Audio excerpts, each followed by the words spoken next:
I definitely want to talk about, your expertise. Obviously, your sales and marketing, and I think admittedly you said you're more on sales side of that. Yeah. But before we get into specific questions, top sort of 1,000-foot view of the market, when you think of home buyers, what are the biggest challenges that they're facing in the market today? Yeah, I don't remember in my 35 years in the industry when buyers were being pushed and pulled in different directions more so than right now. Yeah. Because on the one hand, everybody knows the shortage is crippling.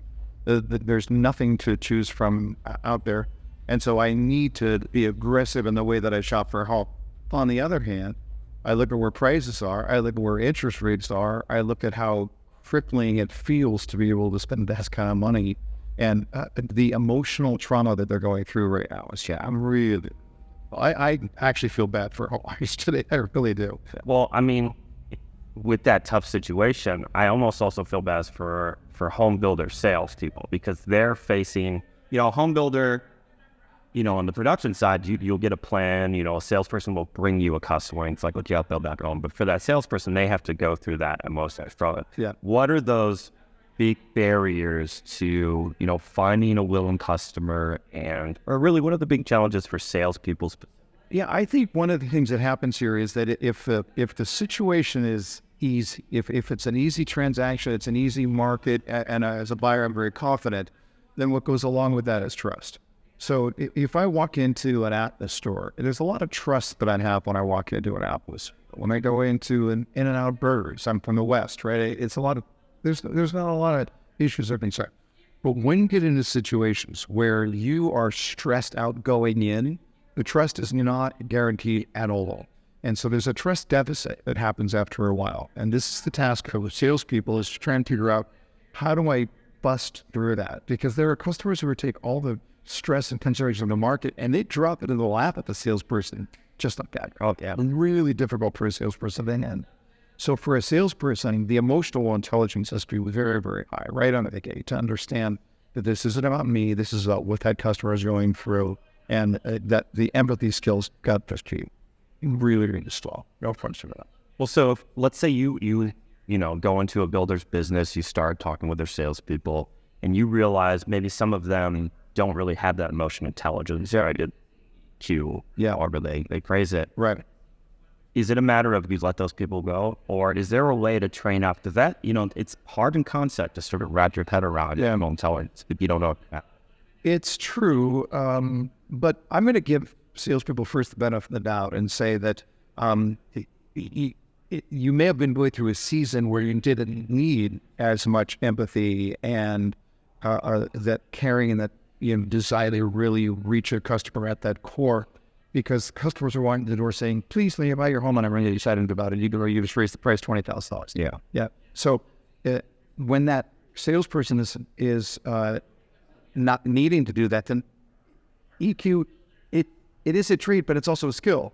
If you're not using it, it wanes.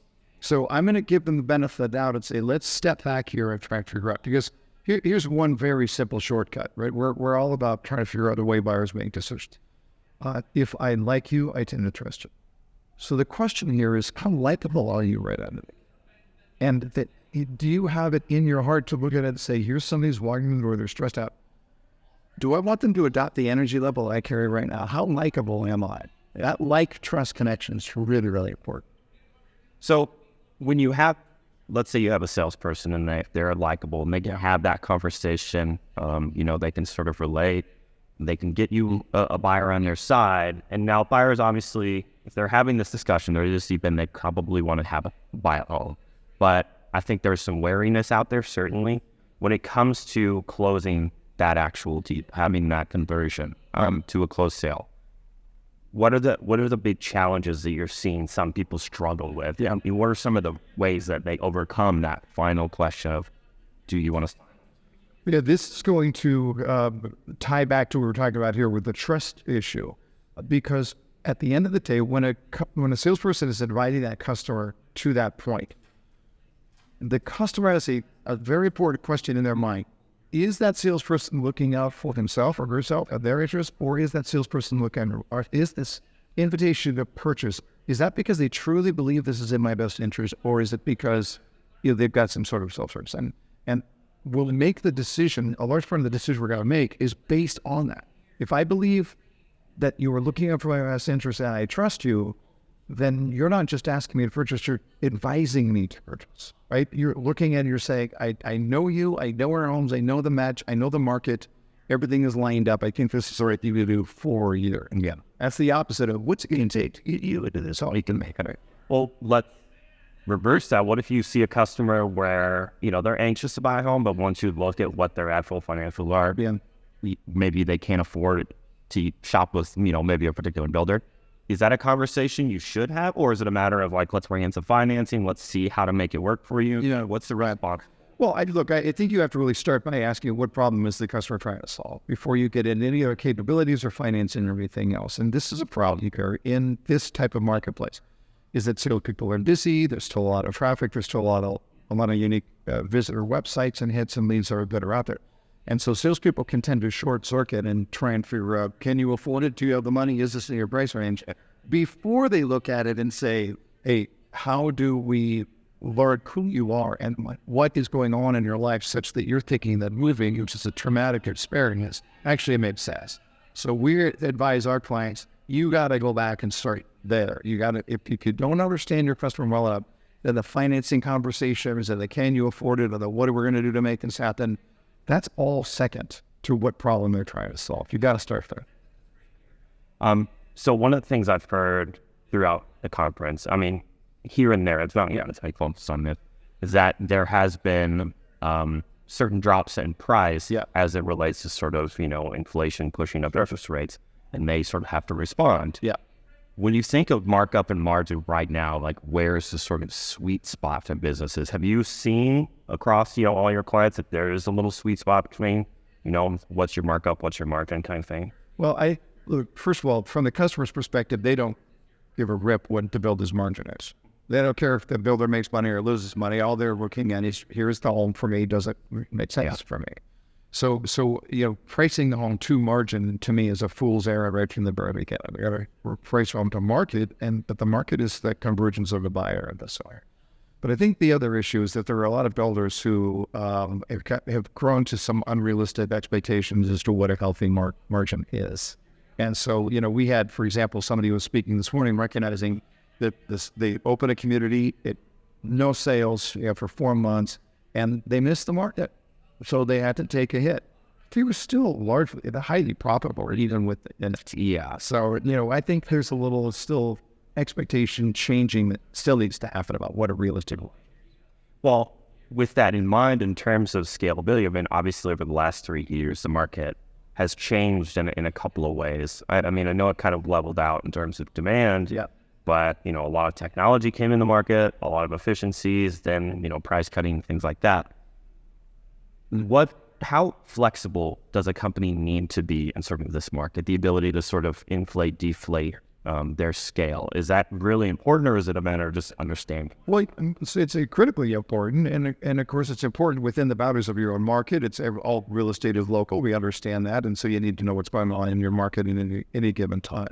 But I think the one thing that's happening right now that's a relatively new phenomenon is that up to this point, builders haven't paid a lot of attention to what goes on in the resale market. They pay some attention, and they get it in the broad economics. They look at the Case-Shiller Index, whatever it happens to be. Now suddenly builders are very intensely watching because they're recognizing that the resale inventory is so low that we're seeing that shift. So typically in a normal market, we see 1 in every 6 homes is sold as a new home. Now it's 1 in 3. So and rising, right? We're getting closer to 40% actually of new homes sold versus resale homes. That's huge. That's huge. And builders get it. But they need to be keeping an eye at any given time on what's happening in the resale inventory, because when resale inventory goes up, suddenly you're going to see your demand diffuse into both sides much more. You're going to have to make a very quick pivot off. Well, with that in mind, that it's sort of, there is an opportunity right now for builders to fill that hole. Yeah.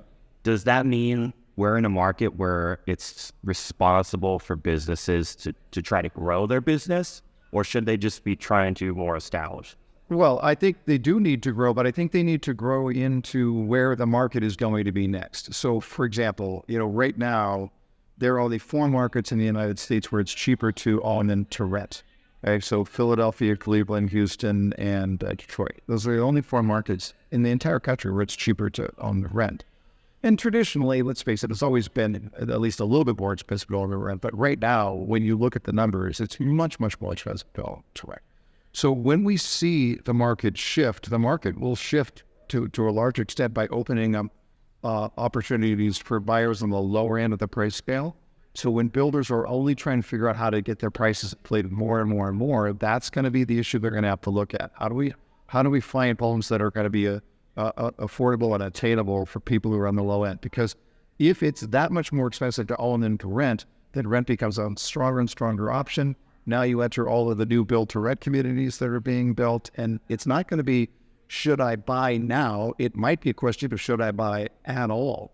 How many millennials will look at it and say, it's no longer in the cards, I'm going to rent for the rest of my life? It's an interesting sociological question.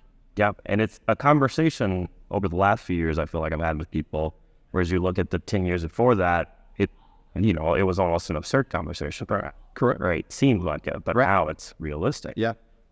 So for my final question, when you just, a general outlook on sort of where home buying is going. Yeah. What are your thoughts about the market? And, what are some key points that you think are going to, or some big milestones that you think we're going to be seeing in the next few years? Yeah. Well, it's almost hackneyed now to bring up AI as an answer to that question, but you can't help it. The introduction of artificial intelligence and to a broader technological environment, AR and VR is a part of the process. So it's happening. Only a few short years ago, the early entries into the market on the technology side were so clunky as to be useless. Now they're sharp. They're really, really good.